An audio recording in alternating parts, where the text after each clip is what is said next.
नमस्कार, आप सभी का एक बार फिर से स्वागत है। आप सभी को उत्पन्ना एकादशी की हार्दिक शुभकामनाएं। बात करते हैं उत्पन्ना एकादशी की और सुनते हैं इसकी व्रत कथा।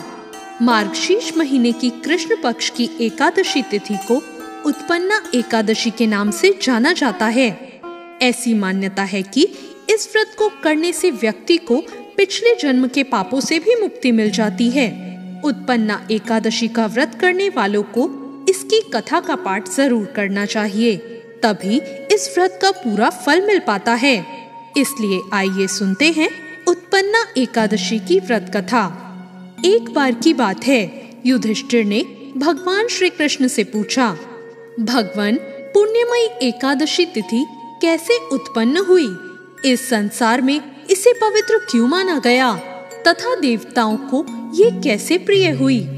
श्री भगवान बोले, कुंती नंदन, प्राचीन समय की बात है। सतयुग में मरु नाम का एक दानव रहता था। वह बड़ा ही अद्भुत, अत्यंत रौद्र तथा संपूर्ण देवताओं के लिए भयंकर था। उस काल रूपधारी दुरात्मा महासुर ने इंद्र को भी जीत लिया था। संपूर्ण देवता उससे परास्त हो गए और स्वर्ग से निकाले जा चुके थे। तब एक दिन सभी देवता महादेव जी के पास गए और वहाँ भगवान इंद्र ने भगवान शिव के आगे सारा हाल कह सुनाया।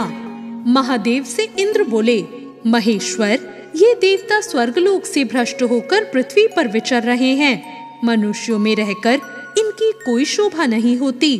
हे देव, कोई उपाय बताइए कि ये देवता किसका सहारा लें? महादेव ने कहा, देवराज, जहाँ सबको शरण देने वाले, सबकी रक्षा में तत्पर रहने वाले जगत के स्वामी भगवान गरुड़ ध्वज विराजमान है, वहाँ जाओ, वे तुम लोगों की रक्षा करेंगे। भगवान श्री कृष्ण कहते हैं, युधिष्ठिर, महादेव जी की बात सुनकर परम बुद्धिमान देवराज इंद्र संपूर्ण देवताओं के साथ वहाँ गए। भगवान गदाधारी क्षीरसागर के जल में सो रहे थे। उनका दर्शन करके इंद्र ने हाथ जोड़कर उनकी स्तुति आरंभ की। इंद्र बोले, देव देवेश्वर, आपको नमस्कार है। देवता और दानव दोनों ही आपकी वंदना करते हैं। पुंडरीकाक्ष, आप दैत्यों के शत्रु हैं। मधुसूदन, हम लोगों की रक्षा कीजिए। जगन्नाथ, संपूर्ण देवता मरु नामक दैत्य से भयभीत होकर आपकी शरण में आए हैं। भक्त वत्सल, हमें बचाइए। देव देवेश्वर, हमें बचाइए। जनार्दन, हमारी रक्षा कीजिए, हमारी रक्षा कीजिए। दानवों का विनाश करने वाले कमल नयन, हमारी रक्षा कीजिए। प्रभु, हम सब आपके समीप आए हैं, आपकी ही शरण में आ पड़े हैं। भगवान, शरण में आए हुए देवताओं की रक्षा कीजिए। देव, आप ही पति, आप नहीं मति, आप ही कर्ता और आप ही कारण हैं। आप ही सब लोगों की माता और आप ही इस जगत के पिता हैं। भगवान, देव देवेश्वर, शरणागत वत्सल, देवता भयभीत होकर आपकी शरण में आए हैं। हे भगवान, दैत्यों ने हमको जीतकर स्वर्ग से भ्रष्ट कर दिया है और अब हम सभी देवता इधर उधर भागे भागे फिर रहे हैं। आप उन दैत्यों से हमारी रक्षा करें। इंद्र के ऐसे वचन सुनकर भगवान विष्णु कहने लगे, हे इंद्र, ऐसे मायावी दैत्य कौन है जिसने सब देवताओं को जीत लिया है? उसका नाम क्या है? उसमें इतना बल कहाँ से आया और कहाँ आश्रय करता है? उसका निवास स्थान क्या है? ये सब मुझसे कहो। भगवान के ऐसे वचन सुनकर इंद्र बोले, भगवान, प्राचीन समय में एक नाड़ीजंग नाम का राक्षस था। उसके महापराक्रमी और लोक विख्यात मरु नाम का एक पुत्र हुआ।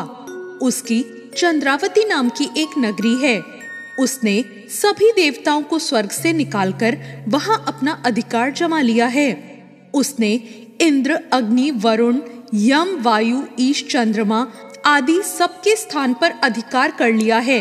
सूर्य बनकर वो स्वयं ही प्रकाश करता है और स्वयं ही मेघ बन बैठा है और वो सबसे अजय है। हे असुर निकंदन, उस दुष्ट को मारकर देवताओं को अजय बनाइए।